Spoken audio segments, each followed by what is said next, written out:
Hello students, here we are discussing question 93 of KVPY SX question paper which was held on 19 November 2017. So देखते हैं इस question में क्या बोला गया है. A uniform thin wooden plank of length L mass M is kept on table with end B slightly outside the edge of table. When impulse J is given to the end B, plank moves up with center of mass rising a distance h from the surface of table. Then हमें h की value पता लगानी है. So basically इस question के अंदर situation कुछ ऐसी है कि इस प्लैंक को हमने एज ऑफ द टेबल से बाहर रखा हुआ है, स्लाइटली बाहर रखा हुआ है.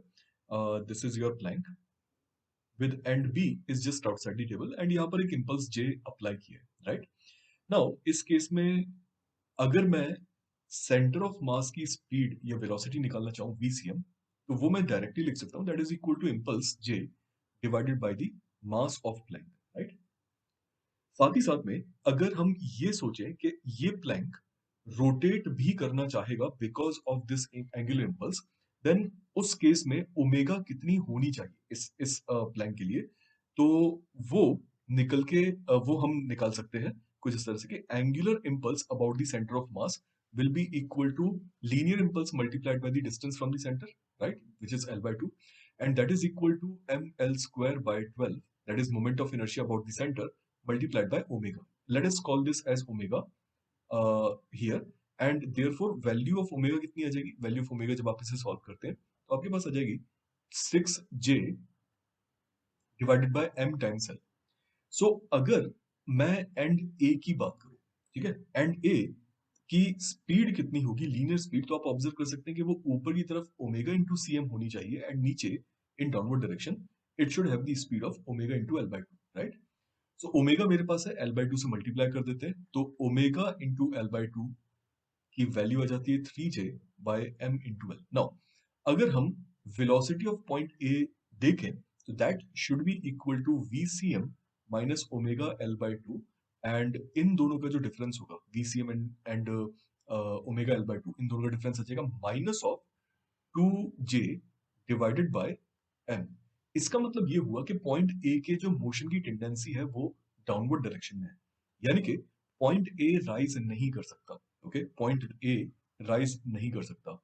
सो अकॉर्डिंगली पॉइंट ए फिर इस केस में फिक्स्ड होना चाहिए एंड देयरफॉर इंटायर रॉड या इंटायर प्लैंक इस पॉइंट के अबाउट किसी ओमेगा नॉट से रोटेट करेगा. सो देयरफॉर फाइनली हम ये कह सकते हैं कि जो नया angular momentum about point A लिखा जाएगा that will be equal to the linear impulse multiplied by the distance l which is equal to ml square by 3, यानी कि पॉइंट ए के अबाउट लगने वाला जो इंपल्स है वो पॉइंट ए के अबाउट लग रहा है, तो पॉइंट ए के अबाउट रोटेट करें so moment of inertia I ml square by 3 होगा and omega not is the angular speed. So omega not की वैल्यू यहां से निकाल सकते हैं हम लोग which will be equal to 3j into l, 3j divided by m into l, right. So this is going to be the value of omega naught.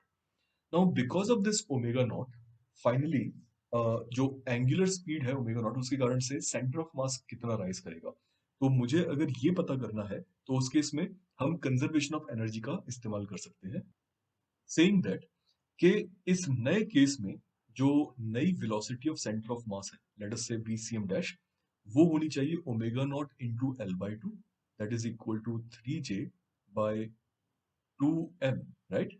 And इस centre of mass की velocity के कारण से जो height gain करेगा centre of mass that will be equal to, that can be written as, that can be given by this equation 2gh equals v dash cm का square.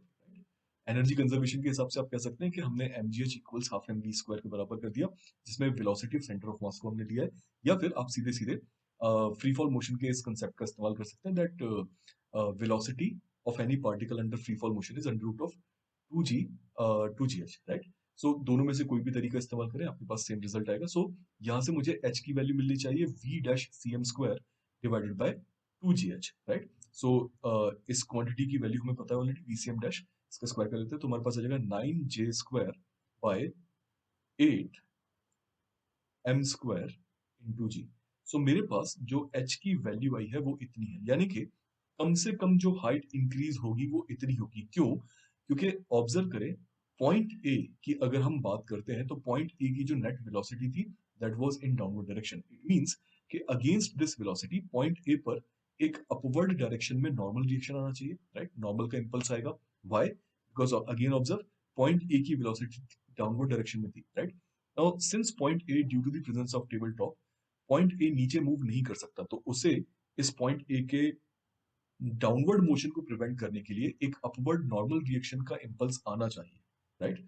ये जो impulse होगा, ये प्रिवेंट करेगा पॉइंट ए के downward motion को, and इसी कारण से ऐसा भी हो सकता है कि रॉड अपवर्ड डायरेक्शन में मूव कर जाए। तो कम से कम जो हाइट गेन करेगा सेंटर ऑफ मास, वो इतनी होनी चाहिए, right?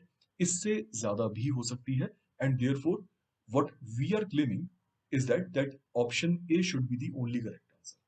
Now option C actually इस क्वेश्चन का गिवन करेक्ट आंसर था, जो कि हमारे क्लेम के हिसाब से सही नहीं है। सो आई होप आप सभी को ये पार्ट समझ में आया होगा कि किस तरह से प्रोसीड करना है। According to us option A should be the only correct answer. And अगर आप वेदांत विक्लव्य के बारे में और ज्यादा जानना चाहते हैं तो गूगल पर इसके बारे में सर्च कर सकते हैं। Best of luck.